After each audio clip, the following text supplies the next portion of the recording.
Good morning ladies, good morning. ఇప్పుడు 25 సూత్రాల్లో మనం 7వ సూత్రం గురించి ఇప్పుడు మాట్లాడుకుంటాం. 7వ సూత్రం కోసం ఇదేంటంటే బీసీటీలో మనకి ఇబో కాయిన్స్ కొని మైనిడ్స్లో వాడుకుంటున్న వాళ్ళకి ఫెస్టివల్ బోనస్ ఇస్తాం. అది ఎలా అంటే మైనిడ్స్లో క్రిప్టో కరెన్సీని ఎక్కువగా ఎవరైతే వాడతారో వాళ్ళకి ఈ ఫెస్టివల్ బోనస్ వస్తుంది అన్నమాట. అంటే మైనిడ్స్ వాడుతున్నప్పుడు, మైనిడ్స్ ఏదైతే ఉందో చేస్తున్నప్పుడు, కొనుక్కున్నప్పుడు కొంత క్రిప్టోని యాక్సెప్ట్ చేస్తున్నాం మనం కరెన్సీగా. దాన్ని ఎక్కువ ఎవరు వాడుతున్నారో వాళ్ళకి బోనస్. అంటే అర్థం ఏంటి? క్రిప్టో కరెన్సీని ఎక్కువగా మైనిడ్స్లో ఎక్కువ కొంటున్నారని. అంటే ఆ మైనిడ్స్లో కొనేవి కూడా మనం కాదు, మైనిడ్స్లో కొనేవి ఆ షాపులు కానీ వగైరా మనవి కాదు, ఎవరియో షాపులు. కానీ అందులో మన మైనిడ్స్ అకౌంట్ ఉండడం వల్ల అవి కొంటే అక్కడే మన కరెన్సీ చెల్లుబాటు అవుద్ది.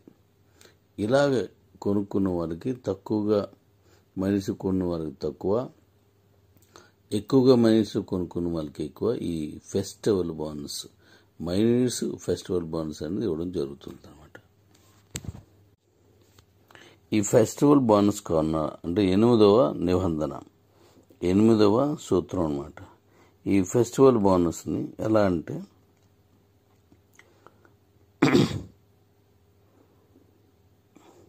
3 నెలల్లో కాల వ్యవధిలో కనీసం 1000 రూపాయలైనా మైనిడ్స్లను ఏదో కొనడం, ఏదో కొనుక్కోవడం కానీ, లేదు ఆటోలో తిరగడం కానీ, చికెన్ కావచ్చు, లేదా వెజిటబుల్స్ కావచ్చు, టిఫిన్స్ కావచ్చు, ఎనీహౌ దాని ద్వారా రీఛార్జ్లు కావచ్చు, ఏదైనా సరే మైనిడ్స్ ద్వారా చేయాలన్నమాట. అలా మైనిడ్స్లు కొనుక్కోండి చాలు. మనకేం షాపులు ఉండవు, మనకేమి సరుకులు ఉండవు. అందులో కొనుక్కుంటే ఈ ఫెస్టివల్ బోనస్ అనేది మన సంస్థ ఇస్తుంది. అందులో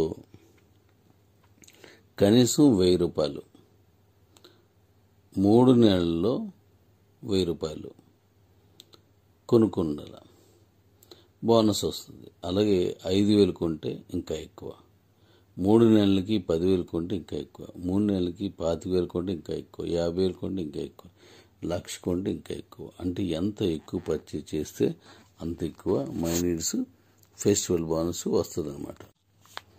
అలా 3 నెలలకు ఒకసారి బోనస్ వస్తుంది. ఆ బోనస్ వచ్చిన తర్వాత మళ్ళీ అక్కడ కౌంట్ డౌన్ 0కి వస్తుంది. మనం ఎంత కొంటున్నాం అనేది అందులో కనిపిస్తుంది అనమాట. మళ్ళీ అది 0కి వచ్చేస్తుంది. మళ్ళీ కౌంటింగ్ మొదలవుతుంది అనమాట. అలాగే ఈ బోనస్ ఎక్కువ సార్లు ఎవరు తీసుకుంటారో దానికి ఆ అకౌంట్కి ఇంకా మైనిడ్స్ తాలూకా అదనపు బెనిఫిట్స్ ఏమైనా మనం భవిష్యత్తులో కల్పిస్తున్నప్పుడు వారికి అవి ఇంకా చెందేటట్టుగా చేశాం అన్నమాట దాన్ని. సో ఈ విధంగా నేను తెలుగులో అన్ని రాశాను, జాగ్రత్తగా చూసి అవి దాన్ని చూడండి. ఈ 14వ తారీఖుకి మనం మైనిడ్స్ ఓపెన్ చేస్తున్నాం, బీసీటీ ఓపెన్ చేస్తున్నాం. వీలైతే ముందే చేస్తున్నాం అన్నమాట. Okay ladies.